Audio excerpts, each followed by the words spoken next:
Hi friends, again today I am in front of you with a new topic. Today is a beautiful afternoon session after the Holi. Yesterday was Holi. Yesterday I made a video on cultural studies. Today we will look at some perspectives of Marxist critical analysis in literature's points of views.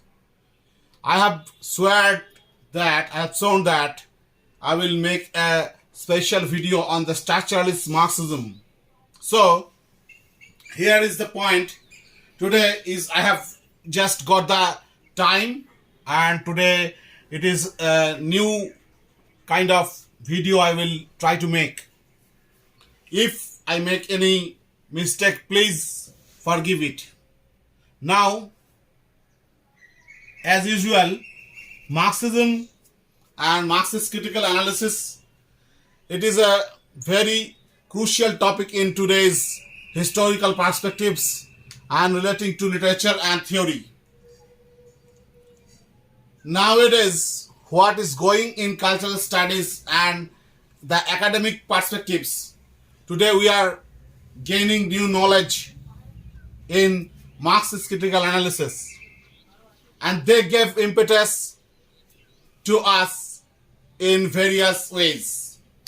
Without wasting any time, I begin with the introduction of Marxism. Introduction: since time immemorial, human beings are taken for granted for being slaves. Oppression came, went, and changed shape to establish its various attitude. One nation exploited another weaker nations, and the global territory seems to be the product of human labor. Men and women had been since then reified for different purposes, brutally killed, molested, and subjugated by the ruling classes.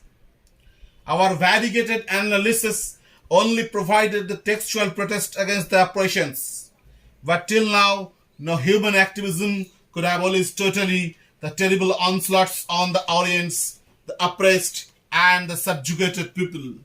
Colonialism paved the way to dominate the Orients by the Occidents. It is late in the 20th century, human race witnessed the victory of freedom of the colonized nations. The Labour Party's victory and rising influenced India's freedom in 1947. Afterwards, some other colonized nations got the freedom from their masters' bondages. So post-colonial criticism focused lights on Marxism and its delineations or literary aspects. Today, we'll discuss some relevant points on Marxist literary aspects down the edges. Marxism, as I have earlier discussed, it will be revisited in our next video I will make. So as usual, Marxism is a 20th century phenomenon. The basic points on Marxism are not so easy to grab. Marx once said, "It is not the consciousness of men that determines their being, but on the contrary, their social beings that determine their consciousness." And again, the philosophers have only interpreted the world in different ways. The point is to change it. In my earlier discussion on Marxism, I swore to elaborate on the structural Marxism. Now I begin with structural Marxism. The material interests of the dominant social class determine how people see human existence, individual and collective. Legal systems, for example, are not the pure manifestations of human or divine reason, but ultimately reflect the interest of the dominant class in particular historical periods. In one amount, Marx described this view in terms of an architectural metaphor.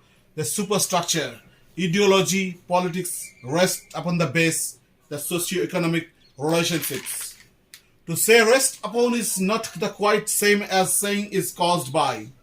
In its crudest formulation, the theory is evidently far too mechanical. Literature and art belong to the ideological sphere, but passes a relationship which is often less direct, even is found in the case of religion, legal, or philosophical systems. Soviet socialist realism took a somewhat different stance from the common realism. In Tom Stoppard's play Travesties, which was written in 1975, Dadaist poet Zara is made to complain that the odd thing about revolution is that the farther let you go politically, the more bourgeois they like their art. The difference between realism and naturalism is that realism is the theme, whereas naturalism is the technique. Now we will have a look at the Frankfurt School and their views. They rejected realism and valued art deadly. According to Adorno, art is the negative knowledge of the actual world.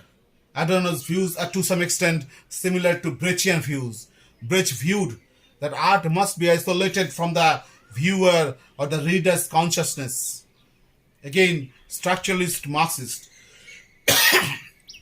Goldman, Althusser, Macheri, they are the structuralist Marxists. Structuralist Marxism are ahistorical, meaning it is not related directly to history. Goldman focused on genetic structuralism. It is promulgated in his hidden God. Here Hegel's totalitarianism is criticized by Marx. Literature is immersed in ideology as well as can be separated from it. Now, some terms related to Marxist critical analysis and Marxist critical theory and literary aspects. Some points must be delineated in this discussion, and such a topic is political unconscious.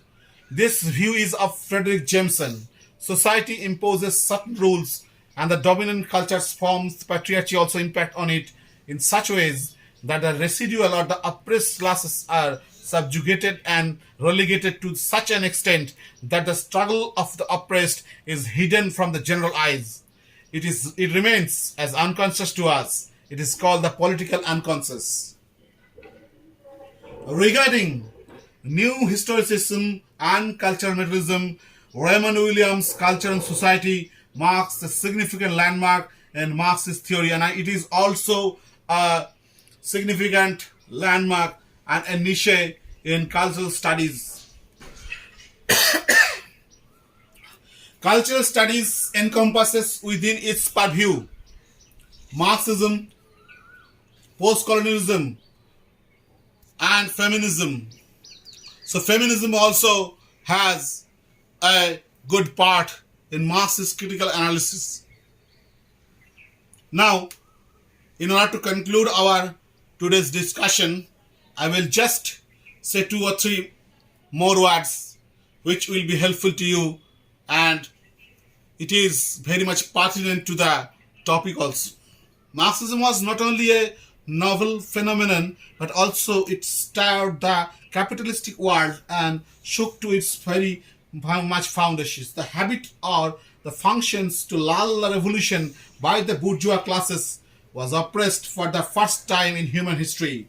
Jameson's postmodernism, or the cultural logic of late capitalism, which was written in 1991, ushered towards the unfurled standpoints of postmodernist cultural views and cognitive mapping. Now, whatever we find in today's worldview, that today the oppressed classes' oppressions by the bourgeois class is suppressed in the garb of the postmodern views or some gadgetry, or we find the media which is too much alienated from the suppression of those people who are suppressed. And these views must be elaborated, and these views must be brought into our notice by our study on Marxism. Now today our discussion comes to an end with some 2 or more words I will say. The oppression in the proletariat classes will never be obliterated, and the universe today will be in neocolonialism. So post-colonial perspectives and angles will surround Marxism forever. the arena of Marxism will definitely change the worldviews. If not, it could totally obliterate the oppressions.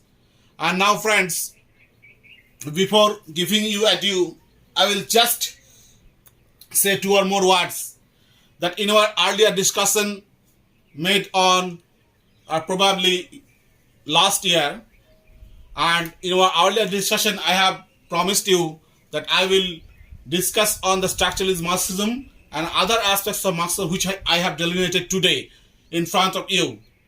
And earlier the base superstructures view and the various terms related to Marxism I have also discussed in our earlier video. So up to this, it is very much conducive to you in this beautiful atmosphere.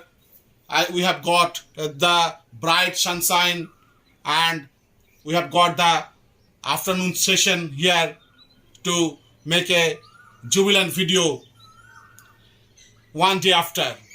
So friends, please subscribe my channel if you have liked my channel, and give your subscription quickly because I need too much subscription, and like my video. And if I make any wrong in delineating the subjects, you please comment on the comment box and keep your views, and also like my video and share it. It is my request to you, and your greetings are my worthy things. So friends, thanks a lot, and we will be again with you, and we will again meet in our next video. Till then, have a good day, good evening, and thank you. Namaskar.